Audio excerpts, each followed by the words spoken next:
What's going on, guys? Over here, and welcome back to the Pit Lane podcast. This one for the Chinese Grand Prix, obviously, and what a race. What a race. That was madness that the Chinese Grand Prix was actually pretty good. You're joined by myself, Arav, Cal, and Tom will be joining us a little bit later. Right now, he's a little bit late, but he will be joining us a little later on, hopefully. But yeah, Callum, what did you think of that race? I personally thought it was a mad one. It proved us wrong. We said in this, I think it was the last podcast, we went, it's China, we're not going to really expect much. Well, it definitely delivered. If you do like watching the entire grid rather than just the race leader, you'll actually know that there was a ton of overtakes in the first half of the race. Kind of fizzled out towards the end, I'll give it that, but that's what happens when, obviously, everyone's going to slowly filter into how fast your car is and what strategy you're on. Yep. But the race, the actual start, even just off the line, there was just absolute madness going into turn one. Both Ferraris hitting each other. We haven't saw that one in a very, very long time. But just absolute crazy stuff, and it proved us all wrong, really. Yeah, the first 15 laps was that was just mental. I don't think anyone could keep up. I think you tweeted you quote tweeted the F1 account on Twitter with the kind of the lines of strategy, and it was just like a freaking mess. Everyone's all the overtakes. It was just like you see Hamilton going all the way up, all the way down, all the way up, and you see different cars slowing down. The only consistent one was Rosberg. He went down it was just a line. Yeah, like if you haven't seen the race, this is your spoiler warning. But basically, he went down to second place off the start, then overtook Ricciardo, and then that was just his line, solid first place till the end. So he had a pretty tidy race, obviously, and quite a boring one from his perspective. But for him, obviously, personally for him, that will be great for him to get the third win in a row this season and sixth in total, which is pretty crazy because the next race, if he wins the next race, he's breaking some records and joining some exclusive clubs in terms of win streaks. That's awesome for him. But the first 15 laps was crazy. Obviously, as Cal said, the Ferrari crashed. What else happened? We had Hamilton losing his front wing, obviously, so that was quite huge. We had a very weird strategy from Merck today, I will admit, for Hamilton. Cal, do you want to talk us through what happened right at the start? For some reason, off the start, obviously, Hamilton lost his front wing, so he had to pit anyway. And then, because of all the amounts of debris, because we saw bits of Ferrari front wing, we had Mercedes, I think Grosjean lost a bit of his front wing as well. And then we obviously had Ricciardo, who got a puncture going down the back straight, so that was more debris. They eventually had to throw out the safety car. And for some reason, Hamilton made like 3 pit stops over the space of 3 laps or 2 pit... Because he started on the softs. Yes. Then he went to the Then he went to the softs again. Then apparently, I think he went to the super... I'm not sure. He used all 3 sets of tyres somehow. Softs, then went to the medium tyres. Then super softs, then softs again. Yeah, in terms of the whole race strategy, but in the actual pit stop phase for the safety car, he pitted on softs with a broken front wing, went to mediums, did 1 lap, came back in for super softs, then came back in after that lap, and then put the softs back on. So at the time, I thought that was very, very cheeky. Like, I thought that was actually like, what have they done? This is actually like, this might be a masterstroke. Because what they were doing was basically doing 1 lap under the safety car on each tyre to get it out of the way. Because then they didn't have to use the rule where they had to use it eventually in the race. It was some sort of revelation, like, look what we've got an idea. It seemed clever at the time. But then, obviously, factoring that softs can't go, 2 soft tyres can't go to the end of the race, 49 laps was left. They can't make 2 softs go that long, and they didn't have 2 medium sets. They only had 1 medium set, I believe, for Hamilton. Yeah, so, it was very strange, and I think they had an idea. I don't think it worked, because I don't think they wanted to stretch their tyres as long as possible. But I think, in conclusion of just the entire race, I think we've found that every car on the grid can overtake apart from the Mercedes. It seems that we saw a stupid amount of overtaking. We saw Ferraris overtaking Manners. We had McLaren Hondas fighting up there. We had even Gutierrez was all the way up there at the point. We had Williams. We had Red Bulls overtaking Williams, which is very strange because we thought the Red Bulls really slow in a straight line. And I have a slight feeling that Renault engine, or Tag Heuer, isn't actually that bad. And if they do have this new revelation of, we've got a little bit more power now, that car's going to be amazing. Yeah, and even though the two the McLaren Hondas dropped out and finished, I think it was 12th and 13th at the end, even they didn't have too bad of a straight line speed pace. I think it was more just their strategy didn't really work out for them. But at one point, Button kept up with Williams, and the Williams had DRS, and Button did not, which is pretty crazy. So, both engines making some improvements. So yeah, looking down, so let's get on to kind of the race order if you haven't seen it yet. This is your race order. So Nico Rosberg won the Grand Prix by 37.7 seconds. Sebastian Vettel in second place, Danica Kvyat in third, Ricciardo in fourth, Kimi Räikkönen in fifth, Massa sixth, Hamilton seventh, Verstappen eighth, Sainz ninth, and rounding out the points is Valtteri Bottas in 10th. Sergio Perez was 11th, and then I believe it was Alonso and then Button 12th and 13th, but don't quote me on that. Nico Hülkenberg got the fastest lap of the Grand Prix with a 1:39.8. On lap 48, which is quite surprising because Hülkenberg was out of the points, had quite a torrid day with a little penalty, which was weird because we'll get back to it later, I guess, but basically got a penalty for holding people up in the pit lane. But let's go on to kind of the teams, looking at them going down. So we're going to start off with Mercedes, obviously, the championship leaders, and Rosberg, well, there's not too much to say about his race. Like, you know, just had a very clean race. He just did exactly what he needed to do. He's done that all season, really, and he's carried on from literally. This is the boost he needs. Yeah, he just got it. He just got it done. That's all he needed to do. He didn't make a mistake. He was consistent. It's like people can say that Hamilton's being gifted it, but.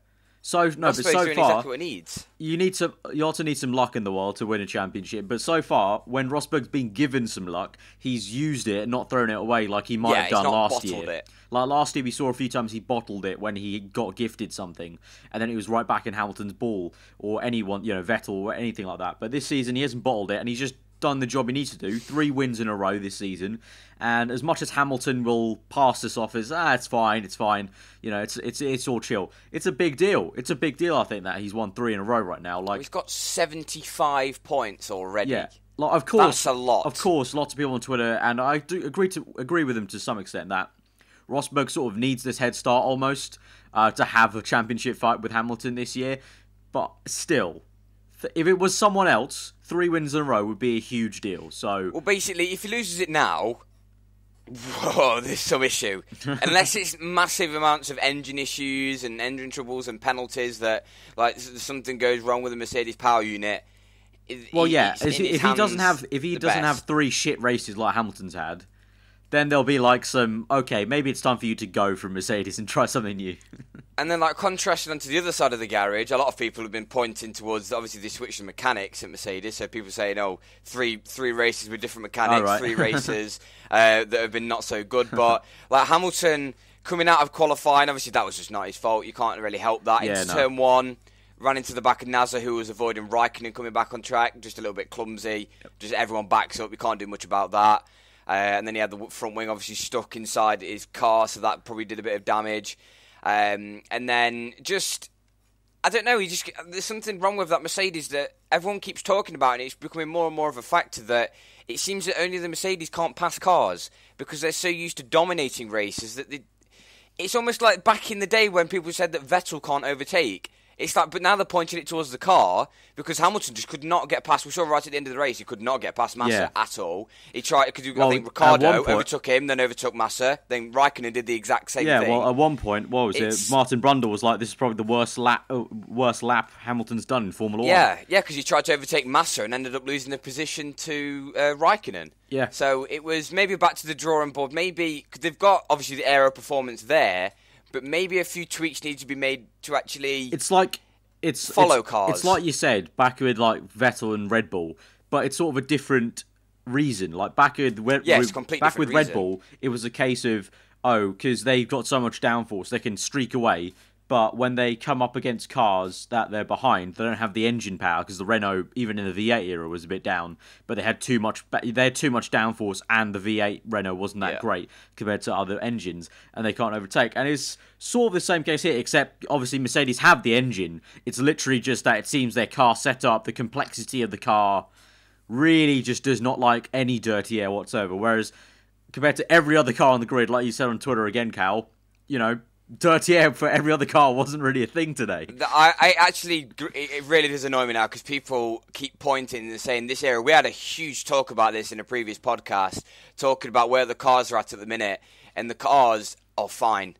They are fine. Yeah, and that race proved it. A track that is so front limited, there's so much downforce required to have that many overtakes. People give the argument, people on different strategies. The cars, obviously, there's going to be a lot of overtaking with fast cars and slow cars, but that's Formula One. There's always going to be safety cars that are going to throw it up, and safety cars, as it's proved that race, has completely thrown it upside down. And we see certain cars stay out, but there's 20 cars on the grid that can overtake, and it seems that the 2 cars are the World Championship winners, and it's. I don't know.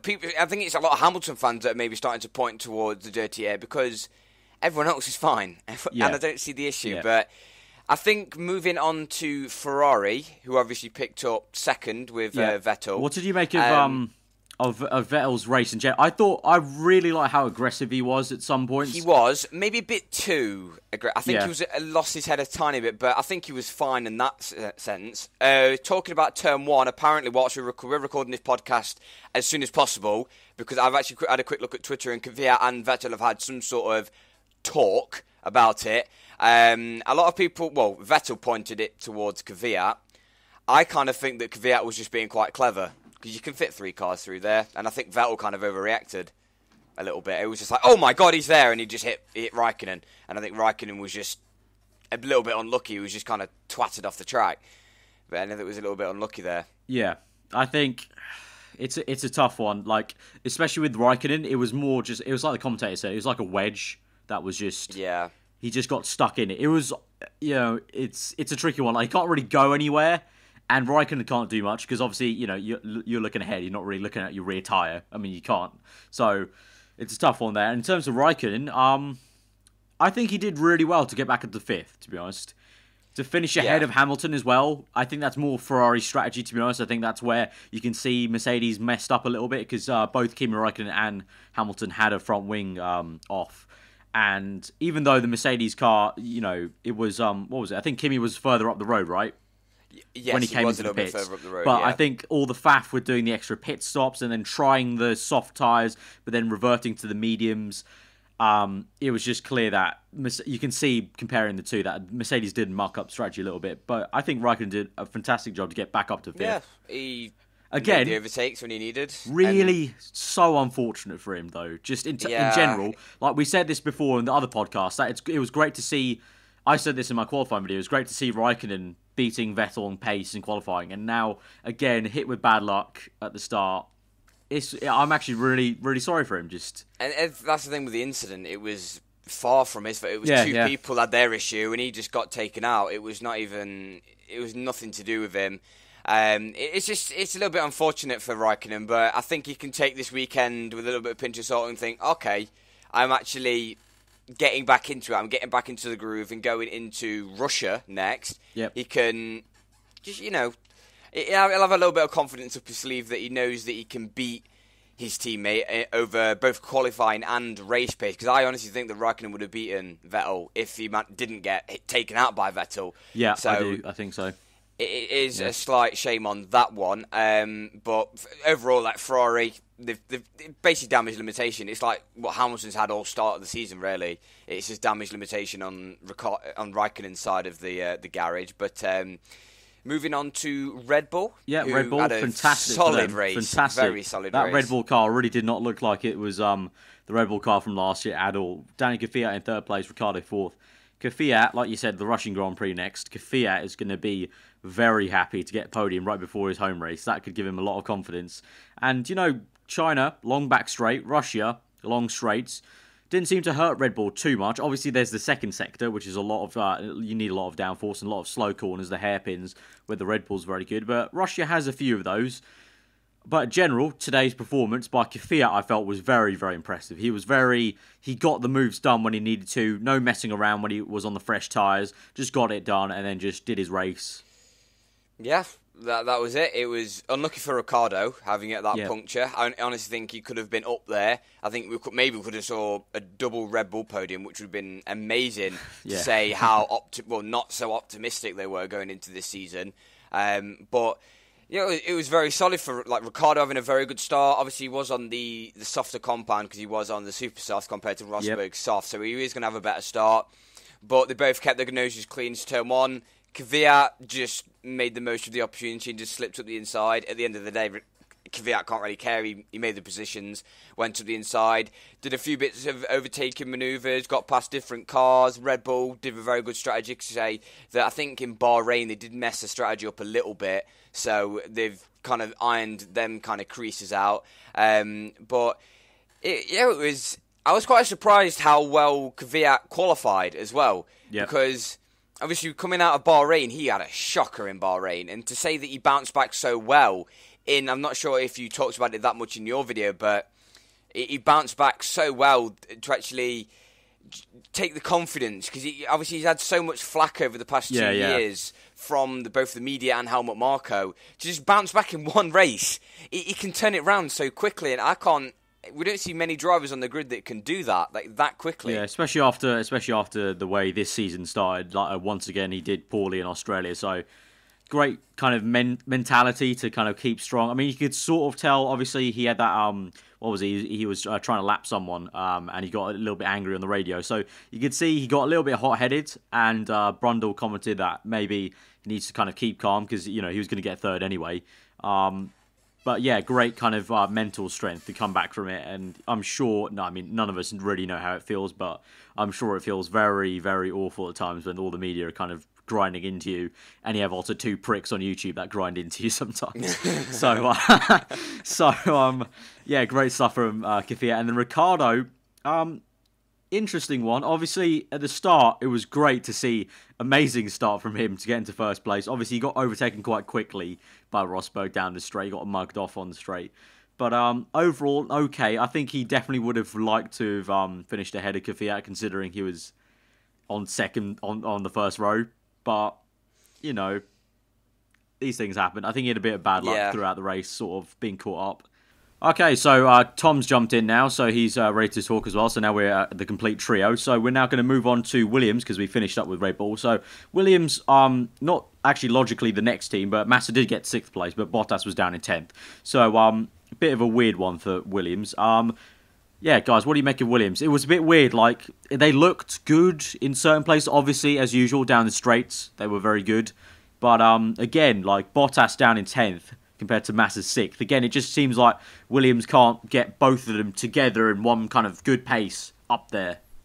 Yeah, they're a little bit all over the place. Better than Bahrain, I'll say that. I think Massa did well to fight off Hamilton towards the end. Obviously, everyone was pointing on Twitter, should we have a Hamilton and Massa battle back in 2011? See something like that, but the pair of them have matured an awful lot since then.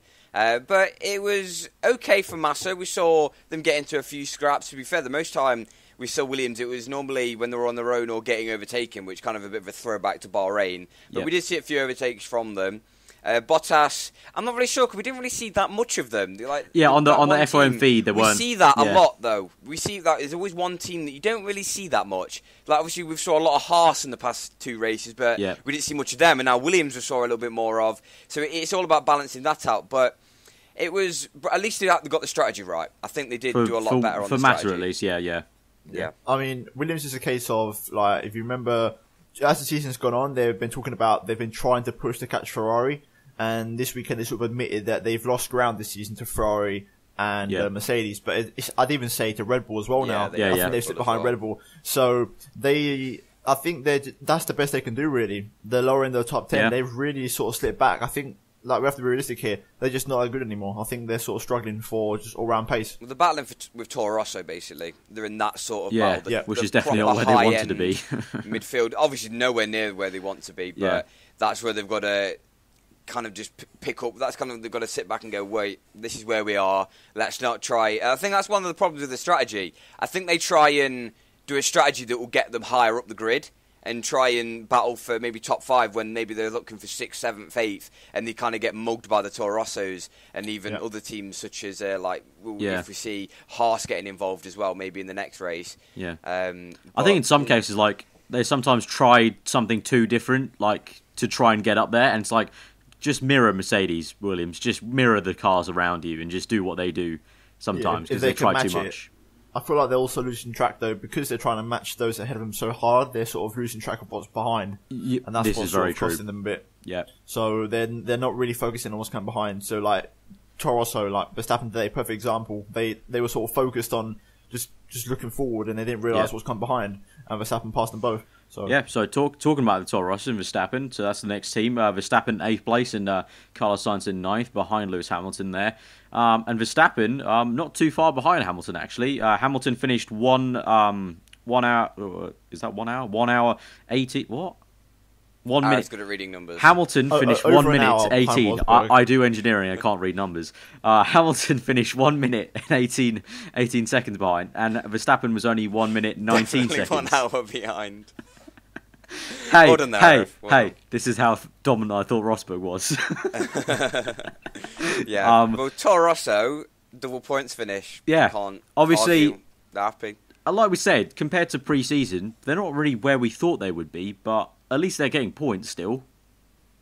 They're not as quick, because we thought obviously they would be fighting the Red Bulls, but yeah, they're there, I think, at least. Yeah, they're getting in a couple of scraps, I think. They've been sort of affected.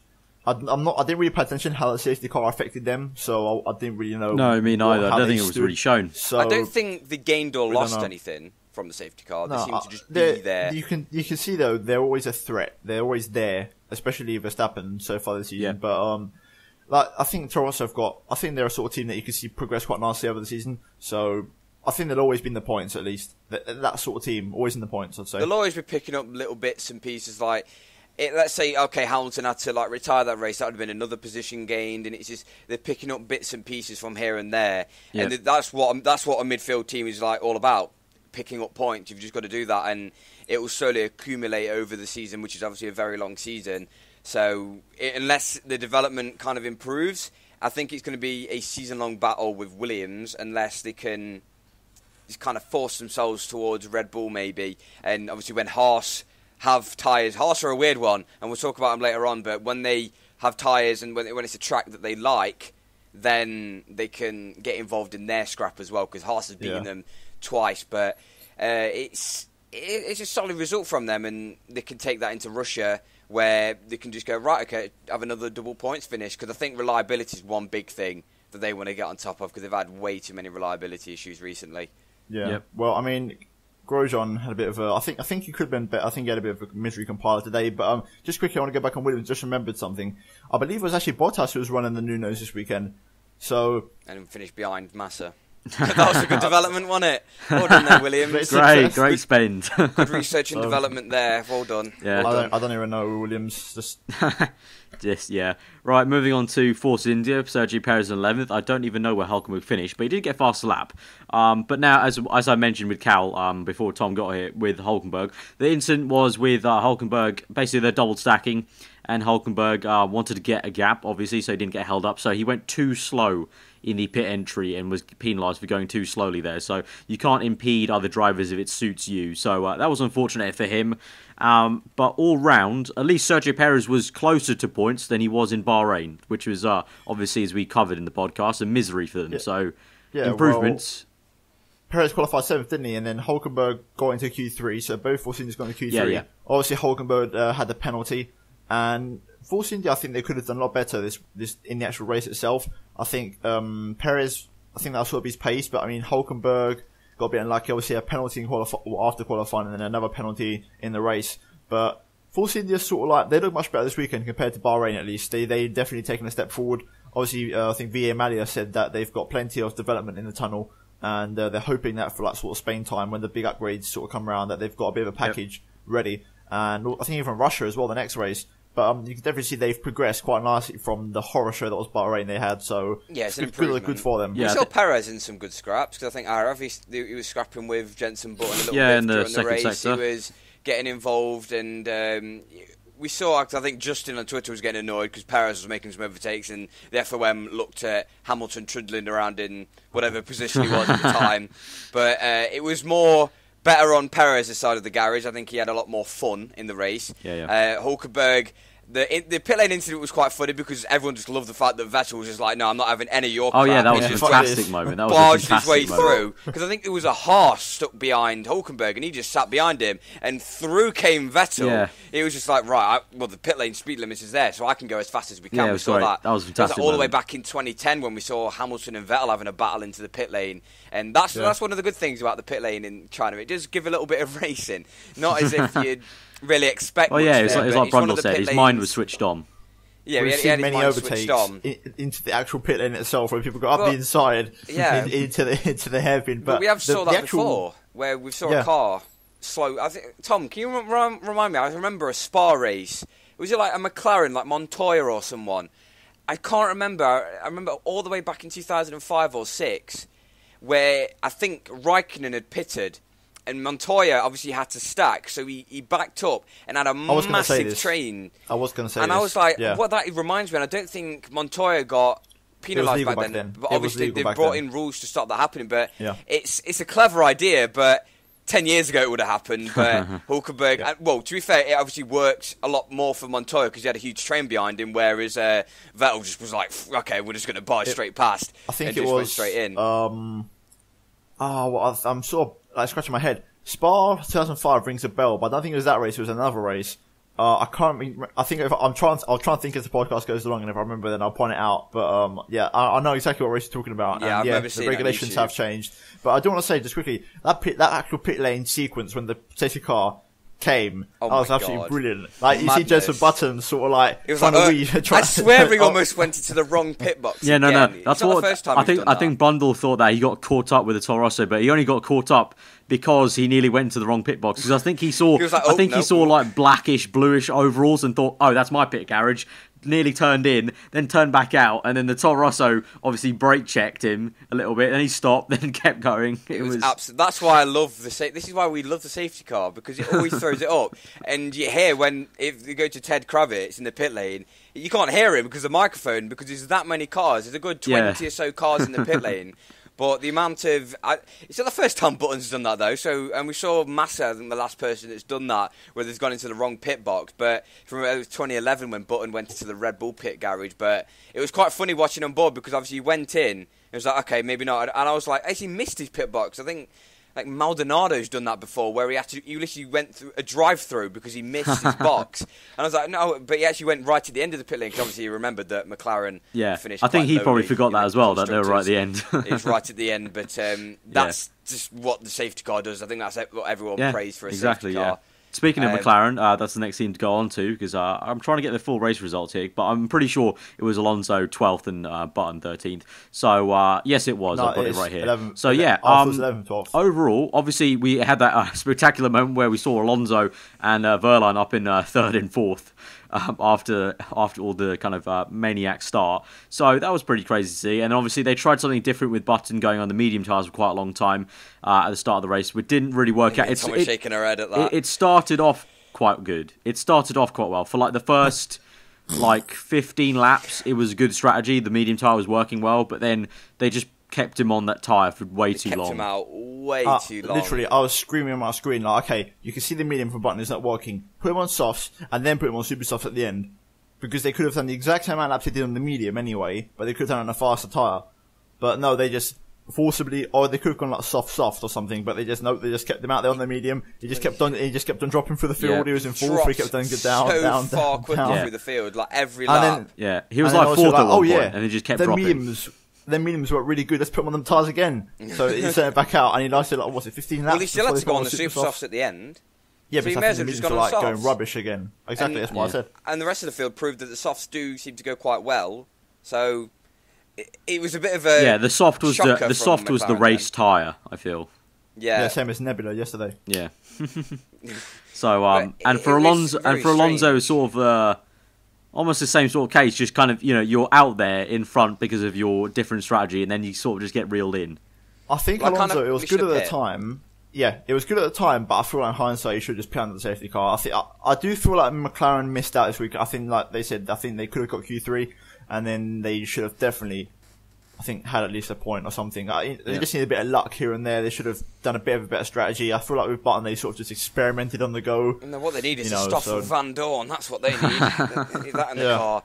But in general, though, I think it's quite ironic. I think the Honda improved a bit. I think it's getting there. It's getting there. We saw that it kept up with the Williams with DRS side by side, so it's improving. Just need to kind of get it working I don't think it's working as well through the kind of high speed corners where you're changing gears a lot.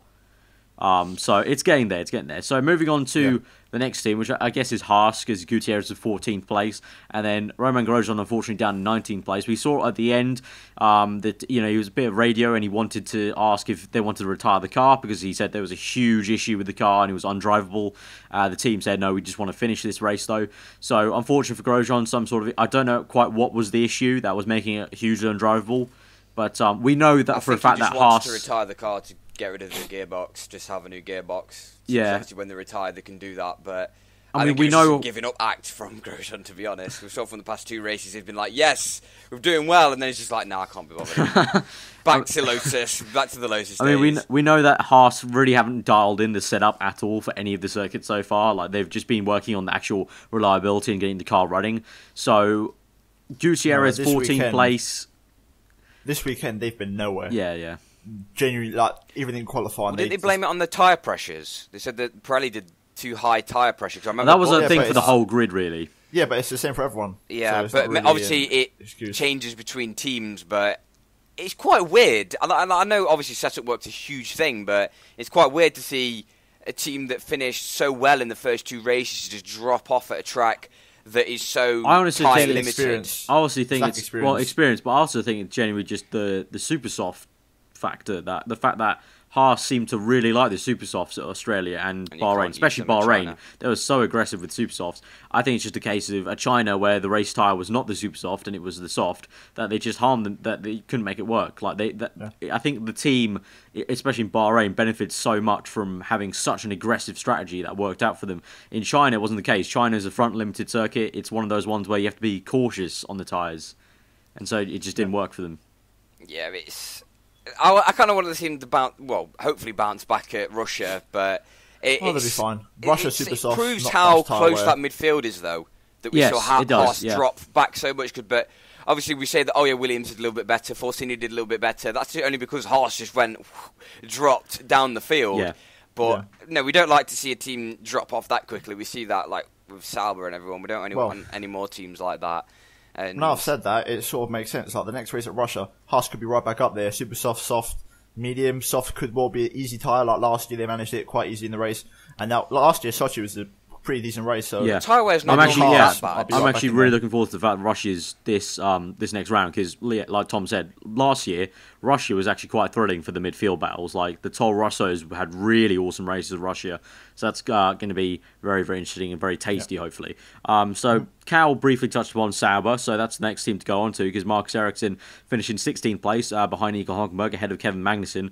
So I'm actually quite happy that at least Ericsson got ahead of the 2 Renaults, at least, Well, he put in a pretty stellar performance in qualifying, didn't he? He gave it a good old goal. Yeah, he's definitely, he's sort of, I've never rated him, but last couple of races, especially like this weekend, he's sort of like come out of nowhere and really shown a bit of like just pride and character and sort of grab the team by the scruff of the neck and just put in a couple of performances. Meanwhile, on the other side of the garage, Felipe Nasr's 100% convinced that Ericsson's got a better chassis. So that's literally what he said. So in a team, unless you just don't have the money to buy a new chassis, buy one, make one. But it's apparently Nasr will have a new one for Russia now, because he said if he didn't do well today, then he'd get a new chassis for Russia. So we'll see. Okay. Well, most teams have like 5 chassis anyway, so I don't know what his problem is. So they have like 2 race ones and they have a backup one, then they've got 2 backup ones back at the factory. Unless you haven't got the money to make that, then we'll see what that. But it was just I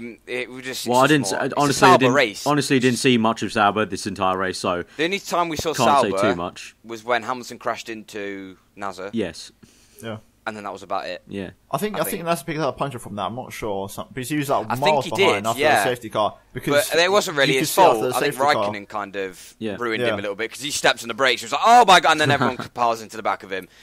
Just want to point out or ask, did they have chairs today in the pit garage? I didn't look. So, I mean, we don't see much of Sauber anyway. We didn't get a chair update. No, Damn it. No chair update. Although this is actually becoming a thing now, because people start tweeting me about chairs. I'm actually, but no. Callum, tell us about the chairs. Tell us about the chairs, Callum. Yeah, they might have nicked some from the paddock, but no. The only saving grace is the fact that they've got Marcus Ericsson, because I think he's doing quite well this season. But Felipe Nasr is just proving that he's not really there. The car's not really there. The team's not really there. The money's not there. A similar sort of thing for Renault, to be honest. Right now, I think Renault are having a reality check of getting back into Formula One. Kevin Magnussen, 17th place. Jolyon Palmer, 22nd place. Last. Like, no one DNF, but last. It's basically, I mean, let's be honest, it's basically where Lotus would have been. Yes. Just to be honest, it's not really Renault, it's where Lotus would have been. Well, yeah. So it goes to show how badly they were. Yeah, because obviously you can factor in, they might have had a Mercedes power unit if they were still Lotus, but even still. Yeah, because the chassis and the aero is the same, pretty much. So, yeah. I just want to point out, like, you look at, I said it last race, and I'll say it again, the difference between Red Bull and Renault, the power unit situation. Red Bull seems like whatever Tag Heuer are doing. Yeah. Something's happening. Not actually, we said this earlier, it's not actually that slow. Yeah. So, whatever Renault... Yeah, I mean, Button was taking the Renault for ease on the straight when he overtook, I think it was Palmer, and he was like, he's just streaming by. The Honda is actually, the Honda power unit at the back of the McLaren is faster than the Renault one in the Renault team, but not faster than the Red Bull Renault unit. That's the Tag Heuer branded one. So, yeah, whatever they're doing to try and help, and also whatever Red Bull... Obviously, Red Bull have such a good chassis compared to Lotus. Like someone tweeted, like, what would happen if the Mercedes engine was at the back of the Red Bull. Honestly, I think Red Bull would be winning because they've got the best chassis still, but the chassis doesn't help the straight line speed in China, and that's just engine power. And so whatever Red Bull and Tag Heuer, or all three of them, Tag Heuer, Red Bull, and Renault, are doing to help that team out, I don't know. Maybe if Renault are helping Red Bull out so much because Red Bull are so pressurizing them, maybe that's somehow taking away from looking at their own team almost. Yeah, maybe. I can see. Yeah, but it's very. I would like to see Renault just as a brand improve. Like, obviously, I know they probably will because they've got loads of money to spend. But like, I don't know. In terms of F1, you need Renault to do well because there's not many engine suppliers, and if Renault do well, teams like Sauber, teams that sort of like at the lower end, like Man or whatever, they could sort of say, oh, maybe we can go to Renault, for example, for a power unit, or maybe a new team that comes in. Yeah, just to switch to, like what Man has done, basically. To give variables. It's like, really, all you can go for in the grid is Ferrari or Mercedes, unless Honda sort of branch out. So you're sort of a bit limited there. So if Renault sort of picked up the game, then that'd be nice for the sport as well. Yeah, so final team. Manor. We shouldn't have really done them last because they had a better race than Renault. But... Well, yeah, I think so as well. Yeah. Yeah, I mean Kevin Magnussen finished ahead, so that's why I did them then. But Wehrlein, he was in fourth place at one point, so that was quite nice to see. And Haryanto was 8th. Yeah. So they did basically slowly as once the safety car came back in, they just dropped slowly back and back. But you can definitely see who the better driver was because Wehrlein actually managed to stay in front of that little pack for quite a few laps. Haryanto completely dropped off a cliff, and then Wehrlein he stayed in fourth for like 2 laps, and then stayed in fifth for like a few more laps after that until the actual other runners kind of caught up to him. Deg really hit them hard this race. Degradation. Well, I think they've always struggled with that. Apart from Rosberg and Massa, they were the only 2 people that were good at staying out. That they actually benefited from staying out in the safety car period. I think the Manners should have pit because we saw how many positions that Hamilton, and I think like he breezed past one of the Manners. Yeah. It was actually a joke, but it says a lot on Haryanto, the fact that Wehrlein dropped it on the bump in qualifying, obviously stone dead last, and then he still manages to find himself ahead of Haryanto when it comes to the safety car, so it says a lot about Haryanto's start. But apparently Haryanto's a good driver because he's got so many fans. But yeah, that makes sense. That's a huge thing we're not going to wade into. But yeah, overall, obviously I got Cal's opinion, Tom, and I gave my own at the start about the race in general. So what do you think of the race in general?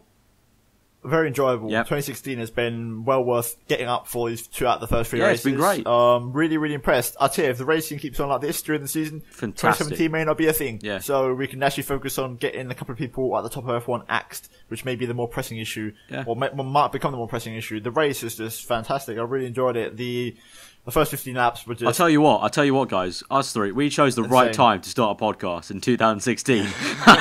Yeah, we did. The races are amazing. It's a coincidence, huh? F1, the Pit Lane podcast. Season, it all connects. Last season doing the podcast, we'd be like, so the race happened... Yeah, it would have been a 10-minute podcast going, so... I would have been, like, sleeping. I was just like dragging it on. So Hamilton won, and then he won the championship. I'll probably watch it back anyway. But what were your thoughts on the Kvyat, Vettel, Raikkonen sort of like squishy at the start? I sort of said with the Vettel on Raikkonen thing, it was sort of like a wedge, and he couldn't really do much. And Raikkonen can't really look at his rear tyre. And then the Kvyat one, Cal had. Yeah, I thought that Kvyat wasn't actually at any fault. It was just a bit of a... 3 cars there, it's just Vettel overreacted. It was like, oh my god, he's there. Full-on racing incident. Yeah, it's just unfortunate. It's the start. For the 3 of them. I'm not being funny or anything, but that's one of the tight. And also, it's a very. It's a very tight corner. Yeah, that corner. It gets tighter and tighter and tighter. I do want to say, like, keep an eye for Red Bull, especially for this supposed massive Canada engine upgrade. They look good, and at a track like Canada, where you don't really need engine power that badly, they could be a force to be reckoned with. And I will say, for me, both Red Bull drivers are probably 2 of the 3 most impressive on the grid today. I thought Ricciardo was fantastic in some of the moves he did. You know, like that move on Hamilton was absolutely fantastic into turn 6.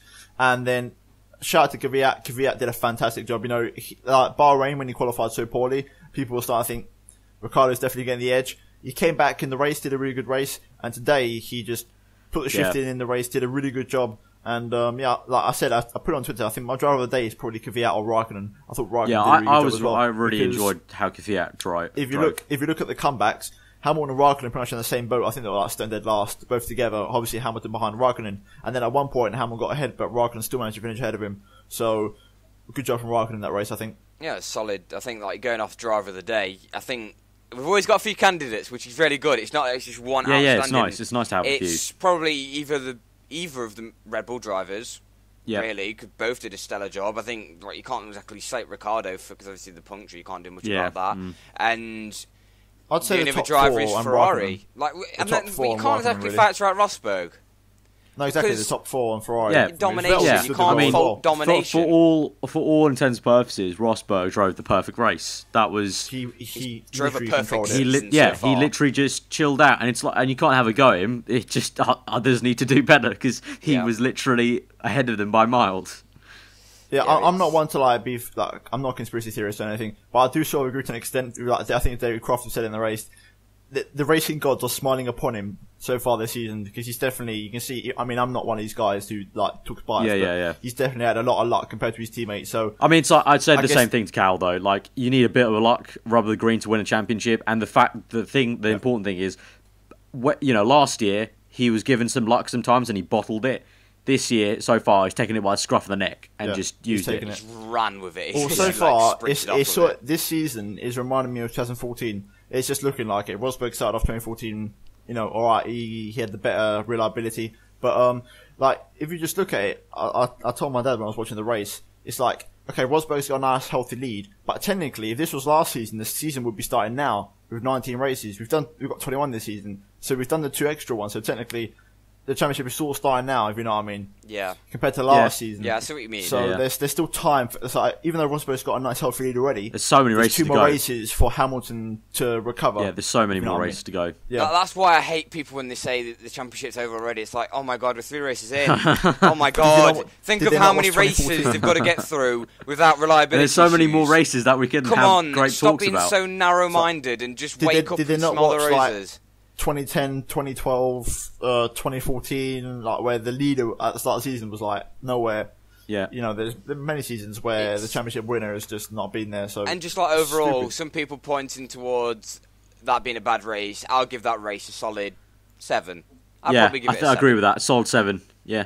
I'd actually say 7.5, and that's me saying that. I think the only reason I'd give it a bit more, but the end of the race kind of fizzled out. The end of the race did fizzle out a little bit. But the start was so hectic that you can't fault it. And also, Formula 1, there's 22 cars on the grid, so you have to focus on all of the cars. Just for saying it's China as well. Exactly. Just fantastic China race. That was actually the whole weekend, really, because qualifying really makes it a good goal. So we've got new qualifying. We've got the new old. We got the new old qualifying. That's what they call it. The new and old it was qualifying. So much better, wasn't it? So we saw cars on track when the checker flag was who wouldn't? out. I retweeted it from Andrew Benson. Who knew that the old new qualifying would have mixed up the grid more than the intended elimination format? So well, madness, absolutely. There you go. So a brilliant Chinese Grand Prix. I think by China's standards, absolutely fucking amazing. And just by racing standards, so far 2016 has been a great year, and we chose a perfect year to start a podcast, guys. So well done. Very good. All round. So guys, if you have enjoyed it, hit that like button. Let us know what you thought in the comments below, as per usual. As usual, we love to read through the comments. We might not necessarily even reply to any of them, but we do read through them it's really great to see also you guys just talking with each other in the comments and everything like that. And I feel like, I don't know about you two, but I feel like we're already creating a little community vibe with the podcast, the people who watch the podcast. There's always people tweeting us. There's people tweeting us. Podcast. There's people who clearly don't watch the podcast, who are not like clued in, and then people who do, and we're all sort of talking to each other. And it's great, like a little community feel like that. So that's great to see.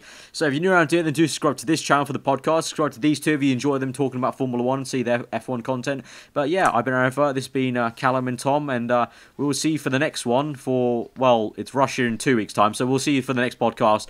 I'm sure there'll be some news in Formula One. There seems to be a lot of it this year. 2016. Well, what more can they throw at us? Actually, by Russia, we should know in theory what 2017 rules are, because the deadline's the 30th of April. Yes, so or there or thereabouts. So maybe we will talk about that then. So we'll see you guys then. Goodbye.